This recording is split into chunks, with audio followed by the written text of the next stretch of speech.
it's rare that I say, look, screenwriters need more intervention from the higher ups and the suits and whatever. But sometimes I think it can be just a little useful early on in a career, just to kind of point them in the right direction.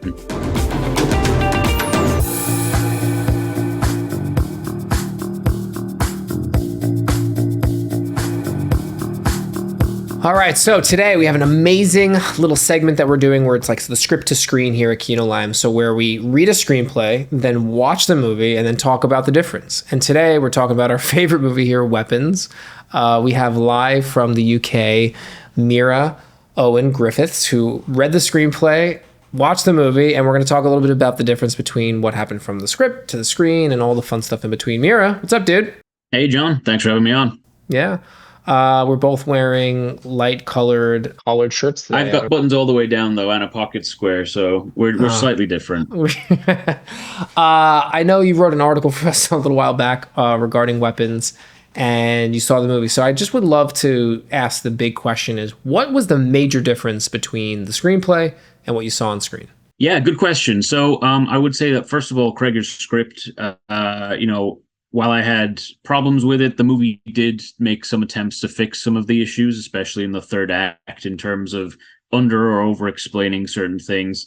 The biggest difference for me was probably the fact that they actually went a little ways to try and explain whatever Gladys's actual objective was, because the script made it really, really unclear what that was. So I mean, we're to take it that she's trying to drain Alex's parents in some way. There's no mention, to the best of my knowledge, in the screenplay about, oh, I thought this would work, but it seems like it's not working, and now I need all these additional children. And also the screenplay kind of makes mention of, I think, that when she first appears, she looks like she's in her 70s, and then later on she looks like she's in her 30s. So we actually saw some kind of movement between the ages, saw the effects of what she was doing, and then, So that was in the screenplay that, sorry to cut you off, but that was in the screenplay where she aged down. Yes. See, that's right. Because I felt that the explanation was very vague in the movie, right? So I didn't find it was worse in the screenplay, dude. Wow. Because I thought it was really bad here. Like, we don't see it working in the movie that she's getting younger. Like, they're in the basement staring at a wall.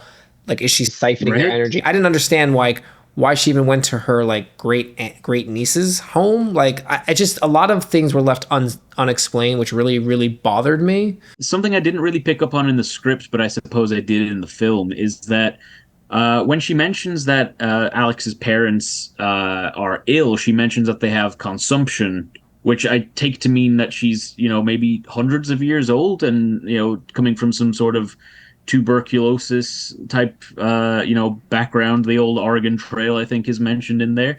And how does that work? If she, she was invited to the wedding, and she said, when she sees Alex, she says, "Wow, I haven't seen you since you were this big." So, like, she's known to the family, right? I had major issues with that. I actually would have preferred like less is more, maybe, but the fact that they try to explain a little bit then really bothered me. But the fact that the screenplay explained less is also quite telling. What are some positive things that the screenplay, that the movie did and remedied compared to the screenplay? You mentioned a few things that you stood out to you when we first started talking. Yeah. So, I mean, I read, hundreds and hundreds of screenplays, and I would say that horror and comedy are the two that translate best to screen because of so many of the practicalities and the mechanics of shooting suspense, casting funny people, showing things that are scarier, visually than they are words on a page. These are things that translate into like a real viewer's experience and really come across very cinematically. So I think that they're the best genres for turning an okay script into a good movie. So, I mean, I got to give it credit to that. And I think that there are a lot of fun scenes in the movie that played out way better than they do on the page. There's a lot of scenes. Can you give an example? Are surprisingly. Yeah. So, I mean, while you could make an argument about it, undercutting the tension, all of the parts of Gladys being chased by the children in the third act were really funny. I was laughing at them. And they don't read particularly funny on the page. So I mean, that's Mhm. all down to the blocking, the performances, the directing. And I guess I just didn't realize perhaps on paper that some of these things were intended to be as funny as they were. Um, there's also another change is, I mean, I noticed this, I don't know if you did, but I counted like maybe 7 or 8 times in the film where a character or characters respond to a situation by just screaming, "What the?" Um, and Yeah. that's never funny on the page because it just seems like a normal Yeah, yeah, thing, yeah. but it's all down to the timing, Sure. the performance, and yeah, so there's things like that which were scarier or funnier on screen than they were on the paper for sure. What was left out of the screenplay that you wished made it into the film? Was there a line, a moment, a character, anything that you kind of missed from the screenplay? I wouldn't say so, to be honest, John. I would say that 95% of the screenplay is accurate to the movie and vice versa. The biggest omission that I can think of is there was this whole section where in the film he gets Alex takes the placards off everybody's like crates that you have in classrooms. I guess I don't know what those are. We don't have Yeah, like those. the name Oh, tags oh, for the yeah. yeah.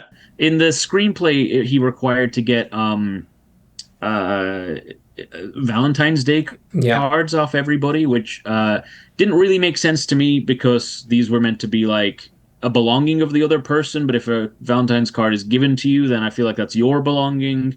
So that was convoluted and Sure. omitted.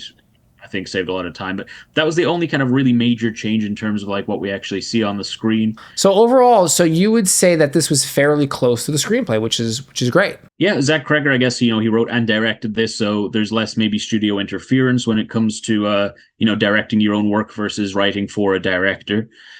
So that means that he was able to align to the screenplay pretty faithfully, and any decisions I would imagine are probably more or less his decisions rather than somebody else's. What I will be really interested to see is Cregger's doing a Resident Evil Yes, reboot yes. shortly, and I believe he's working on something for James Gunn's new DC project at the moment. So, after doing Barbarian and Weapons, which I think he's rather had free reign to kind of do what he wants, it's going to be interesting to see how he responds to studio direction and expectations and things like that. And Um, I would agree with that. but it's rare that I say, look, screenwriters need more intervention from the higher ups and the suits and whatever. But sometimes I think it can be just a little useful early on in a career, just to kind of point them in the right direction. Or even later on, I think it's you have certain writers that you just want to give the keys to the farm and they can do whatever they want. But then I think a lot of people, we say this all the time, it's this director, this writer needs to be produced, not produced like made into a movie, but produced like I always equate it to like a child walking in the street. You want to like put your hands out so they have freedom to not go into the road. Like, you want to block them from going to the road, but you want them to have freedom to like walk and figure out their way. I think the minute you put the arms up, kid's going to go in the street, right? So you're going to want the riders within certain barriers, right? So they can have the freedom to walk and play, but also like know that they're not going to go off in tangents. So, because Cregger's does do a lot of interesting stuff. I find his writing in this movie in particular to be a bit middling or empty, so to speak. Big swings, I think clearly very competent, obviously, but missing like what is it really about? And I think that's where a good producer comes in because they can pull out what is he really trying to say. Because something that I felt was, and maybe that we don't have the evidence for this, but maybe in an earlier draft, like the school shooting connection, I didn't really understand. It almost felt like that was an idea in an early iteration, and then obviously through the different passes, they shaved it off, and we have this, now completed film where the weaponization of the kids or the whatever like just didn't really land for me. Did you get that same feeling? Yeah, absolutely. Those are basically my thoughts exactly. I feel like, yeah, there was maybe some sort of allegory that was hidden in maybe an Yeah. early draft that has been written over the top of since. So I mean, the introduction of the giant floating Oh AK-47 like God. really bashes you over the head with this. But then, in terms of the allegory, otherwise, other than I think maybe the handling of it, maybe the cover up and the town's reaction and so forth, that there's some sort of equal metaphor happening Mm. here. But at the end of the day, right, it's the quiet kid who's bullied in school. He's the only survivor of his class. but he's like the one who saves the day, Yeah, basically. So logically, yeah, if it's this kind is of an weird. allegory, like what are we trying to say here? Yeah, dude, I don't know. I don't even want to try and find it. But the point being, a good producer might have pulled out that original idea if Cregger's even had that. But that's something to think about. Mira, thanks so much for taking the time to read the screenplay and watching the movie. We really appreciate all your insight, and I look forward to doing this again for the next one. Right on. All Keep right. at it, Zach. Okay.